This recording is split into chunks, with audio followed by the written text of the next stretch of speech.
Hello everyone. So today is the last day of Pitru Paksha, which is basically an ancestral healing. तो हमारे जो पितृ है, हमारे जो पूर्वज है, उन्होंने हमारे लिए बहुत कुछ किया है. We are indebted to them. So it's really important कि हम इस पितृपक्ष के टाइम पे उनके लिए कुछ करें. तो अगर आप उनके लिए कुछ करना चाहते हैं, then the best thing to do is to pray for them. आप उनके लिए प्रार्थना कीजिए.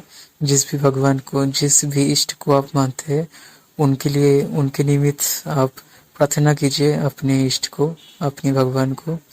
You can pray for example, अगर आप भगवान कृष्ण को मानते हैं देन तो आप भगवान कृष्ण को ये प्रार्थना कर सकते हैं कि मेरे जो पितृ है, अगर उनकी मुक्ति नहीं हुआ हो, अगर उनका एक दूसरा जन्म नहीं हुआ हो, if they are still stuck in their karma and if they are still suffering, then may the Supreme Lord bless them and free them from their pain and sufferings.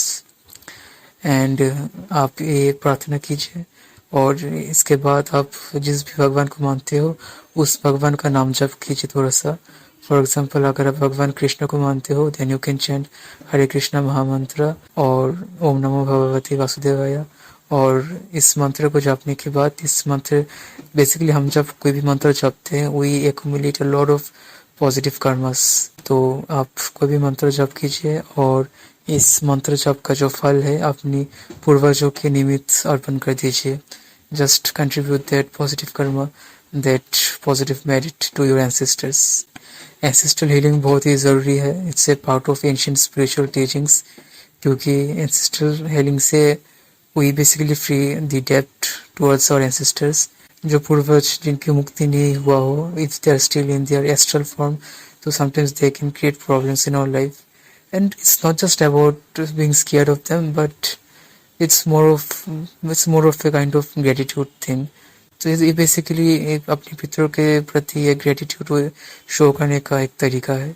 So it's really important. तो अपनी ancestral healing के लिए आप इस meditation को, इस affirmation को अपनी माइंड में रिपीट कर सकते हैं. Let's begin. मैं अपनी सभी एंसेस्टर्स, अपनी सभी पितरों को शुक्रिया अदा करता हूँ. उन्होंने जो भी मेरे लिए किया है और मेरे परिवार के लिए किया है, I express my thanks, my gratitude to them. मैं अपनी इष्ट, अपनी भगवान को ये प्रार्थना करता हूँ कि मेरे जितने भी एंसेस्टर्स हैं, अगर उनको मुक्ति नहीं मिला हो, अगर वो कहीं पे अटके हो, अगर वो बहुत ज़्यादा सफ़र कर रहे हो, may the supreme lord bless them and free them from their sufferings.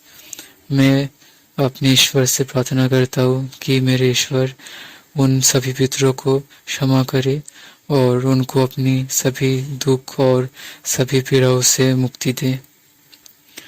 मैं प्रार्थना करता हूँ कि ईश्वर मेरे सभी पितरों को उनकी सभी कष्ट और तकलीफ से मुक्ति दे.